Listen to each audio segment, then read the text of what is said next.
ito ay lahat yan is grounded. Basta pag may nakita kang Y0, Y1, Yn, tsaka YG, lahat yan grounded.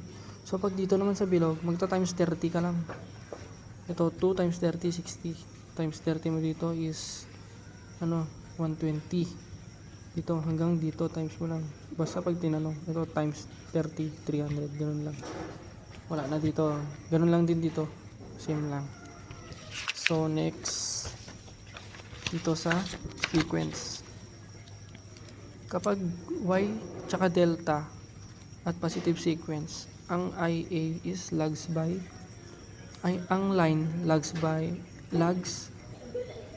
kapag positive sequence tapos Y to delta, ang line lags phase by 30 degrees. Pag negative naman sequence, Y to delta, line lags phase by 30 degrees. So ito, tandaan mo to. Kapag positive sequence, ABC.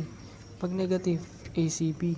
So pag binigyan ka ni sir ng ng cab,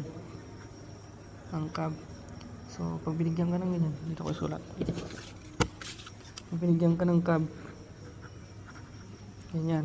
Pag binigyan ka niya ng cab, determine mo kung positive ba siya or negative. So ang method mo dyan, sulat mo ulit. So cab, sulat mo ng 2 beses, cab. Ngayon, basahin mo yan. Diba, dito may nakita kang ABC. Sa positive sequence is ABC siya. So, ibig sabihin, positive yan.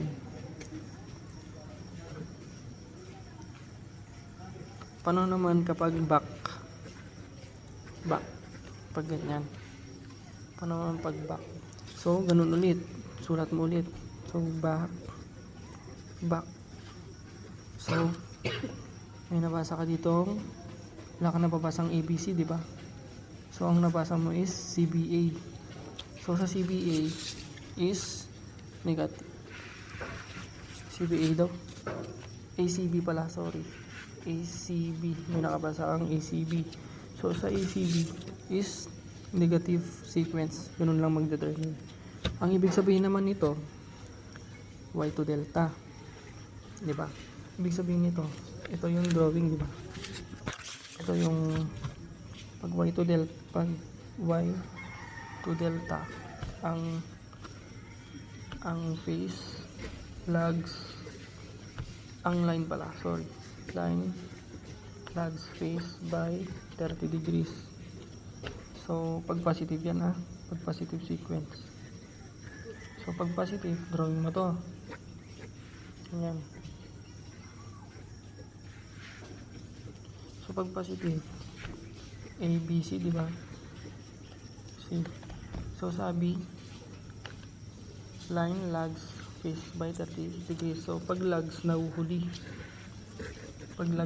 Siya. So imbis na dito yung A, pag ganito yung ikot niya, pag ganyan, counterclockwise.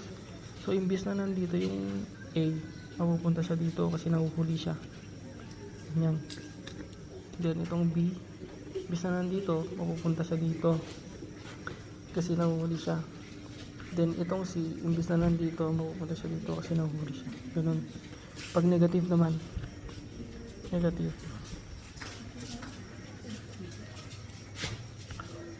Y to delta. So gawin mo ulit ACB. So pag negative, Y to delta, line leads phase by 30 degrees. So pag leads, ibig sabihin nangunguna. Pag leads, nangunguna. So ganito ulit yung input niya, counter. So imbes na nandito yung C, nangunguna siya. So nandito C. Tapos imbes na nandito yung A, nangunguna siya. So dapat nandito. Imbes na nandito yung B, nangunguna siya. Dapat nandito. Ganyan lang. So next.